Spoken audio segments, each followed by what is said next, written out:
মাননীয় স্পিকার, আপনাকে ধন্যবাদ।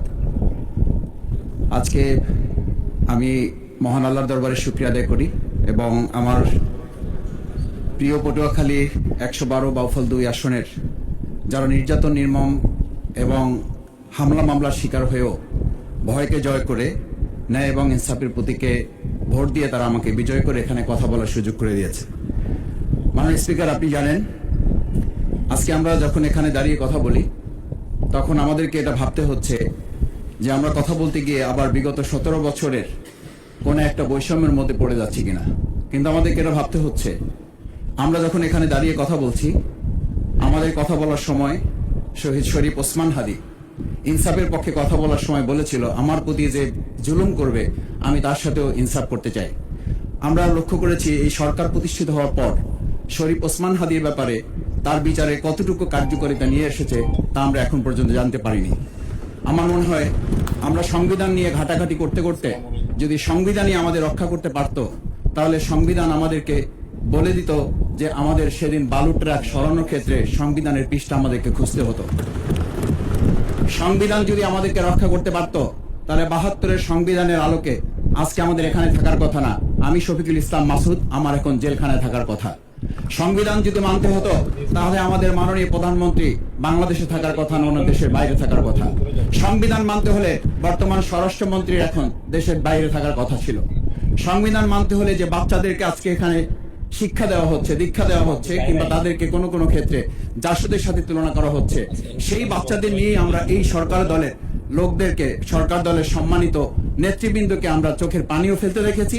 আবার কাউকে কাউকে কথা বলতেও শুনেছি যে এই সমস্ত বাচ্চাদের, আমরা তাদের শিক্ষার্থীদের আন্দোলনের সাথে আমাদের কোনো সম্পর্ক ছিল না।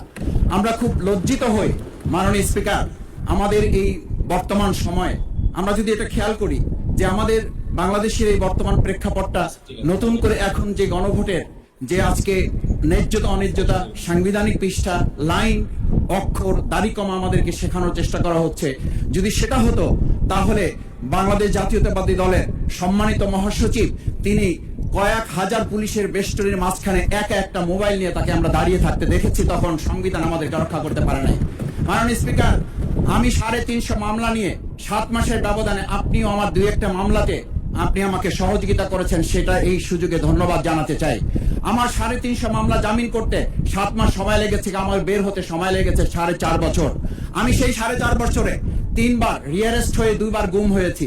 আমি তখন ডিজিএফআই, এনএসআই, ডিবিএসবির কাছে জানতে চেয়েছিলাম আমার সামনে দিয়ে বড় বড় নেতারা বের হয়ে যাচ্ছে, আমার অপরাধটা কি? তখন বলেছিল তারা হুমকি না, হুমকি হচ্ছেন আপনারা। আমাদেরকে যখন শেখ হাসিনার শেষ সরকার নিষিদ্ধ করেছিল, তখন তারা 14 দল মিটিং করে বলেছিল এই জামাত শিবির হচ্ছে সবচেয়ে বড় সমস্যা, তাদেরকে নিষিদ্ধ করলে এই আন্দোলন থেমে যাবে। আজ একটা কথা পরিষ্কার বলতে চাই, এই গণভোট নিয়ে আমাদের মাথা ব্যথার মূল কারণ হচ্ছে এখানেই শেখ হাসিনা আমাদেরকে যথার্থ টার্গেটটা করেছিল। সেই টার্গেটের মূল লক্ষ্য ছিলাম আমরা। আমাদেরকে বলা হয়েছিল একটা গুলি করলে একটা সরে বাকিগুলো লড়ে না, সেই লোকগুলো ছিলাম আমরা মাননীয় স্পিকার, যার কারণে আমাদেরকে তারা ভয় পায়।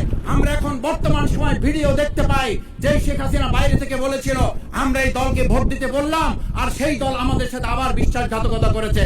আমরা শেখ হাসিনার বক্তব্য শোনার পর আমরা কাউকে আজকে এখানে বলতে শুনে নাই শেখ হাসিনার ওই বক্তব্য সঠিক নয়। এই মানুষ প্রতারিত হয়েছে, বেইমানি করা হয়েছে। আবার যদি গণভোট, জুলাই সনদ নিয়ে এই জাতির সাথে প্রতারণা করা হয়, তাহলে মূল্য দিতে হবে শুধু নয়, আবার আমাদেরকে 17 বছরের সেই জেল জুলুম, নিপীড়ন, গুম খুনের জায়গায় আমাদেরকে ফিরে যেতে হবে। আমি মনে করি পরিষ্কার বক্তব্য, গণভোটের প্রতি সমর্থন না জানিয়ে জুলাই সনদকে যদি আজকে ইগনোর করা হয়, তাহলে আমাদেরকে কিন্তু আবার সেই গুম খুনের আয়নাঘরের দিকে আমাদেরকে ধাবিত করা হবে।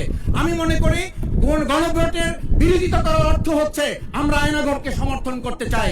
গণভোটের বিরোধিতা করা মানে হচ্ছে ৭০% মানুষকে আমরা অন্যায্যভাবে তাদেরকে আবার ধিক্কার জানাতে চাই। আমি এখানে স্পষ্ট বলতে চাই, আপনারা যেমন ৫১% সমর্থন নিয়েছেন, ৭০% প্রায় জনগণ কিন্তু গণবিপ্লবের, গণভোটের পক্ষে তারা রায় দিয়েছে। আপনাদের সেই ৫১%-এর তুলনায় সেই ৭০% প্রায় গণভোটকে যদি আপনারা ইগনোর করেন, তাহলে আমি বলবো আমার বাউফল, আমার পটুয়াখালী শুধু নয়, গোটা বাংলাদেশ আবার জেগে উঠে গণভোটকে তার কার্যকর করবে। স্পিকার, আমি পরিষ্কার এই কথাটা এই জন্য বলছি, আজকে সংবিধানের লাইন ধরে ধরে যদি আমাদেরকে এই কথা জানতে হতো, তাহলে আমাদের নেতৃবৃন্দকে ফাঁসির মঞ্চে যেতে হতো না। আমার মতো ছোট মানুষের কাছে সে সময় ডিজিএফআর কাছে প্রস্তাব এসেছিল, আপনারা কি চান, মন্ত্রিত্ব চান, দেশ পরিচালনা চান, সবকিছু দেওয়া হবে, শুধু শেখ হাসিনার নীতিতে আপনারা আসেন। সেই নীতি তো ছিল ৭২-এর সংবিধান, সেই নীতি নিয়ে আজকে কেন এখানে এত কথা বলা হচ্ছে? আমরা পরিষ্কার জানি, আমরা যদি সেই ৭২-এর সংবিধানকে ভালোবাসি, তাহলে এখানকার নেতৃবৃন্দ এবং মরহুমা বেগম খালেদা জিয়া নিজে বলেছিল, আমরা সুযোগ পেলে এই সংবিধানকে আমরা ছুঁড়ে ফেলে দেব। সেই সংবিধানের প্রতি আজকে বর্তমান সরকারি দলের কেন এত প্রেম জাগ্রত হয়েছে, এটা বাংলাদেশের মানুষের জানার অধিকার আছে। আমি আমার প্রিয় বাউফলের মানুষের প্রতি ভালোবাসা শ্রদ্ধা জানাই। যেই বাউফলবাসী আমার দাবি আদায়ের জন্য, আমার এলাকার মানুষের অধিকার আদায়ের জন্য এখানে দিয়েছে, আমি সেই অধিকার। ধন্যবাদ মাননীয় সদস্য।